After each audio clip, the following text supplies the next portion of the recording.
সবকিছু ছিল নিখুঁত, শুধু ব্লিসের আসল মানেটাই যেন ছিল না তার। গল্পের প্রধান চরিত্র বার্থা ইয়াং, একজন ধনী ও তরুণী গৃহবধূ। তার বয়স মাত্র 30। মনে প্রাণে সে নিজেকে সুখী মনে করে।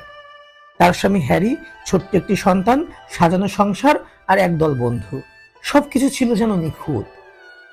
গল্প শুরু হয় এই উপলব্ধি দিয়ে, আজ আমি এতটা সুখী কেন।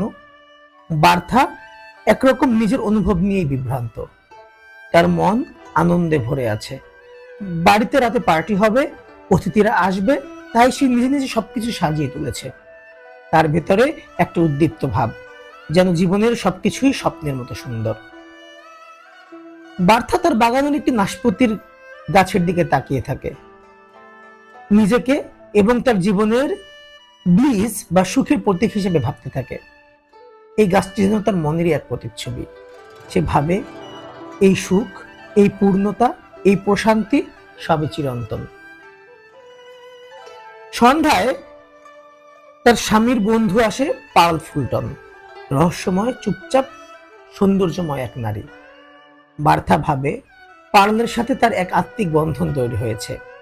তারা দুজনেই যেন এক অন্যরকম জগতে বিচরণ করছে।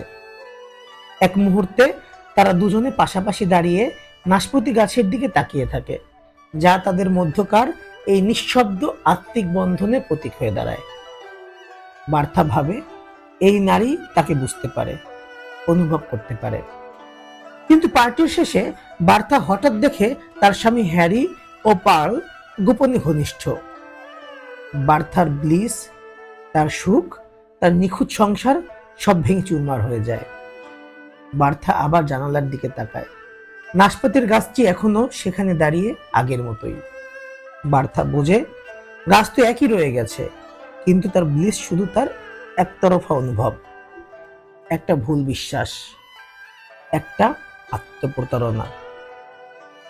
তৃপ্তি নামের এক সোনার খাঁচায় সে বন্দী ছিল, কিন্তু সে জানতো না সেই খাঁচার চাবি কার কাছে।